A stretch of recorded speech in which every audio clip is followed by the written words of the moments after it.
Fire burns, ice freezes, Electro stuns. Each element in Clash Royale leaves its mark, but there's one element missing. The strongest force in nature is nowhere to be found: water.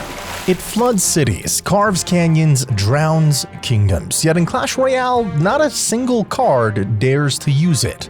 But what if that changed? What if Clash Royale added water cards?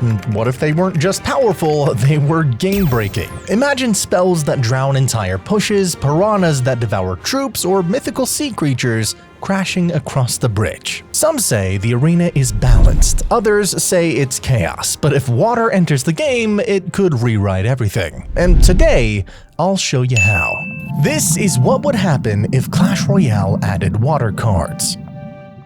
Clash Royale isn't just about troops, it's about elements. Fire Spirit burns everything in its path. Ice Wizard slows down entire pushes. Electro Dragon stuns enemy troops and towers. Heck, even the Heal Spirit added in 2020 brought nature into the arena. But all this time, where was water? In nature, water is the most versatile force in existence. It freezes, it flows, it floods, it erodes, it counters fire. It combines with ice. It controls the pace of everything it touches. And when it's unleashed, nothing can really stand in its way. Even in Supercell's other games, Boom Beach, Brawl Stars, heck, even Heyday, water plays a massive visual role. But not in Clash Royale. Maybe they'd never found the right mechanic, maybe it just wasn't the right time. But with cards like Nature Spirit and Earthquake already in the game, the elemental identity of Clash Royale is growing. And water is the final piece of the puzzle. It's not just cool, it's logical. It's overdue.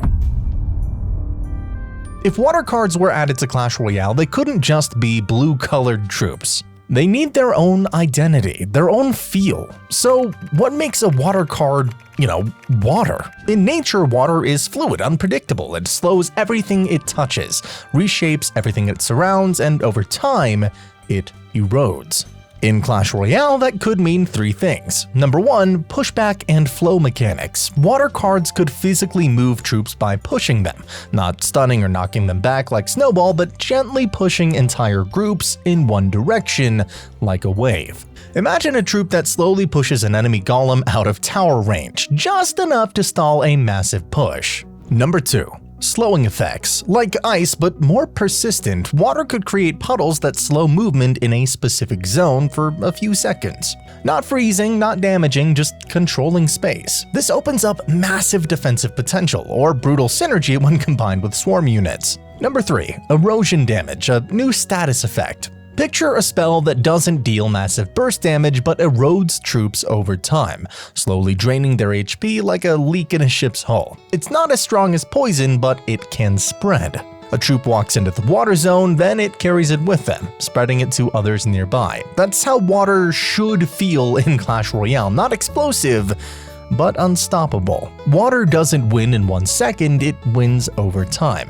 And when paired with the right cards, it could change the pace of the entire game. Water has actually touched the Clash Royale arena before, just not in the way you'd expect. Back in 2019, during a limited-time Flood challenge, Supercell introduced the Flooded Arena, a version of the battlefield completely submerged underwater. It was a visually stunning, chaotic twist on the familiar battleground, drenched in water effects and blue hues everywhere. But there was a catch: you could only deploy air troops. Ground units were completely unusable because, the entire terrain was underwater, forcing players to rethink their strategies on the fly. The Flooded Arena felt like Clash Royale had been flipped upside down. Balloons, dragons, lava hounds, and other flying troops floated and soared across a drowned battlefield. It was unlike anything players had experienced before. The atmosphere was eerie, beautiful, and exciting all at once. Unfortunately, this watery wonder only lasted a couple of days before disappearing as quickly as it arrived, leaving behind a fleeting memory for players who hoped for more. But what if that wasn't the end of water in Clash Royale? What if water cards came back, but this time with their own dedicated season? A brand new arena designed around water mechanics, and who knows, maybe even a water-only challenge mode. Imagine a game mode where lava hounds have to swim through expanding puddles, slowing their advance, and piranhas leap out of the river to intercept incoming minions. Visualize tides rising and falling, shaping the battlefield and forcing players to constantly adapt. Water cards wouldn't just change gameplay, they would reshape the entire feel of the game. They would bring a new layer of depth and strategy that no other elements have touched yet. Right now, Clash Royale technically has one water-themed card, that being the Fisherman. He is the arena's only true waterborne unit, complete with his signature hook, unruly beard, and a bad attitude that's pretty hard to ignore. His mechanics are unique, especially the way he pulls enemy troops toward him, which can be both hilarious and infuriating. But let's be honest, while his hook is clever, the Fisherman doesn't truly embody the power or essence of water. He doesn't command the tides, he doesn't flood the battlefield or control the flow of combat. He just kinda yanks things around. And while that's funny and definitely useful, it barely scratches the surface of what water could bring to the game. The potential for real water cards, it is massive. Think about water that pushes enemy troops back, altering the pace and positioning of a battle. Water that slows down enemy movement, creating zones of control that can turn the tide of a fight. Water that erodes health over time, wearing down foes slowly but surely, like a relentless tide. The possibilities are endless, and it's kinda time we dive deeper. Pun intended. Let's imagine what true water troops could look like, what unique mechanics they could bring, and how they could change Clash Royale forever. The tide is rising in Clash Royale, and with it comes creatures the surface world was never meant to face. Swift, relentless, and born to fight where the water runs red. Number 1. Piranha Swarm. At first glance, they look harmless. Tiny, darting fish leaping from puddles, splashing harmlessly toward their prey. But once they bite, they don't let go. The Piranha Swarm would be a 3 elixir card that functions like the Skeleton Army, only faster and a bit more chaotic. Instead of instantly swarming their target, they'd leap from water patches on the arena, momentarily disappearing before striking again. And here's the twist. Every bite deals low damage, but applies erosion, a slow HP drain that keeps ticking even if the piranha is gone. Or instead of that, they could just attach themselves to the enemy troop and gradually deal low chip damage until they die. This makes them terrifying against tanks like giants or golems, not for the burst damage, but for the way they leave your push crippled before it reaches the tower. Counterplay, Zapper arrows will remove them instantly, but the erosion effect could still remain, slowly punishing you for underestimating them. Number 2. Water Spirit. Since we already have a Fire, Electro, Heal, and Ice Spirit, let's finally talk about a Water Spirit. A Reddit user named Tail5014 already created a concept idea for this card. The Water Spirit would be a 1 elixir card that would slow down the movement of enemy troops. After jumping, it would leave a small 2 radius puddle that would last for 3 seconds and slow down any ground troop that goes in it. The idea sounds very simple and very close to the Ice Spirit with that slowdown stat, but we could expand on this idea. How about we add a mechanic to the Water Spirit that lets Zap do more damage, or let it do chain damage like the Electro Spirit? I think that would be an insanely cool and realistic idea, but how it would work in-game is questionable. If this card were added with the mechanics we talked about, we may just kill Electro Spirit and cause everyone to use Zap and Water Spirit in their decks, or the Water Spirit could be ignored because the Ice Spirit is just better.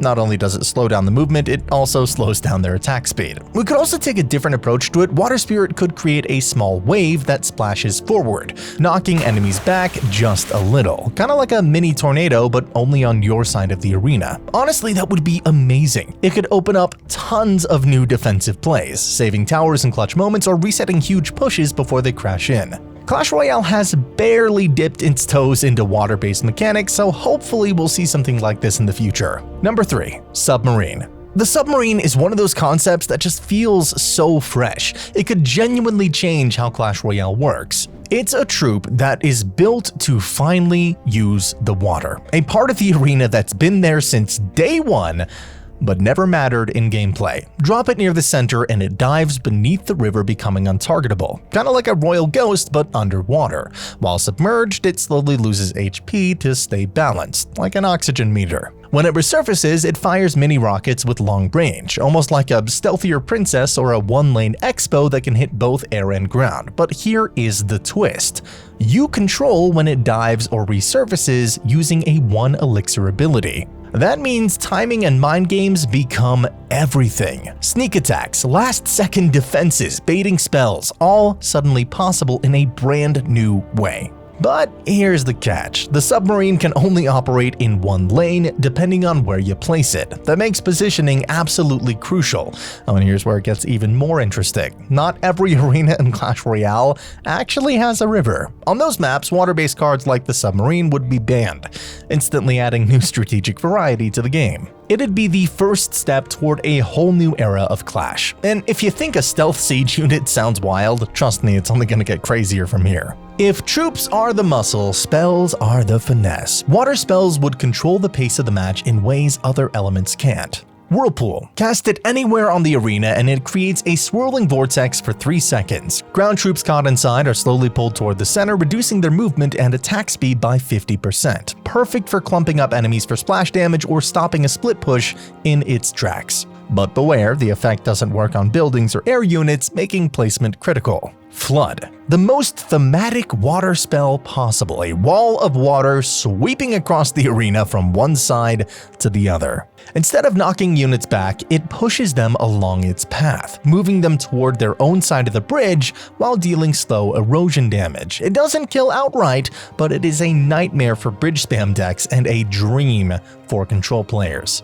Bubble Shield. A defensive twist. Place it on any troop and they're encased in a shimmering water bubble for 4 seconds. The bubble reduces all incoming damage by 40%, but also reduces the unit's attack speed slightly, balancing its power. It's a tool for forcing trades in your favor. Adding water cards would shake the meta to its core. Pushback mechanics would counter siege decks like Expo and Mortar by forcing them off lock. Slow zones would ruin fast cycle hog or minor chip strategies, forcing players to adapt. Erosion damage would make tanks less dominant, opening the door for more swarm play, but it would also introduce some new synergies. Erosion plus poison could melt pushes faster than ever. Whirlpool plus fireball could wipe out even the toughest mid-HP troops. And you know, who knows what else? The danger? Water might be too good at control. If not balanced carefully, it could slow the game to a crawl, frustrating aggressive players. And at its core, the fast pace of Clash Royale is what makes it so fun. The Clash Royale community is vocal, to put it mildly. Some players would love to see the freshness, finally a new element after years of the same old cycle. Others would call it overcomplicated or gimmicky, just another excuse for Supercell to sell overpowered cards before nerfing them into the ground. There are also players who would prefer simple fun cards over gimmicky and overpowered champions. Supercell has never been afraid to introduce new mechanics, and if they ever plan on adding water to the game, I think it would be accepted by a large portion of the community. Some may disagree, arguing that this change would alter Clash Royale forever and that it wouldn't be like how it was before, but honestly, that's fine. Clash Royale needs fresh troops and mechanics to stay appealing to both veteran players and newcomers. Without change, the game risks becoming stale, and water could be exactly the wave it needs. Water is more than just another element. It's control, it's inevitability. It's the quiet force that shapes the flow of battle without needing to destroy it outright. In Clash Royale, control is everything. Whether it's a perfectly timed tornado or a well-placed ice spirit, the cards that manipulate tempo can completely shift the outcome of a match. Water cards could take that concept to an entirely new level. Not just stopping a push, but redirecting it, slowing it, or even turning the tide in your favor. Man, I know I'm getting older because these dad puns are getting easier and easier for me to say. Anyway, Supercell could also add water arenas where aquatic troops dominate, a change that could transform the game forever. Will we ever see water cards? I mean, maybe not. But what I do know is that the lore behind every single champion in Clash Royale is even crazier. And you can dive into it right now. Click here, and I'll see you there.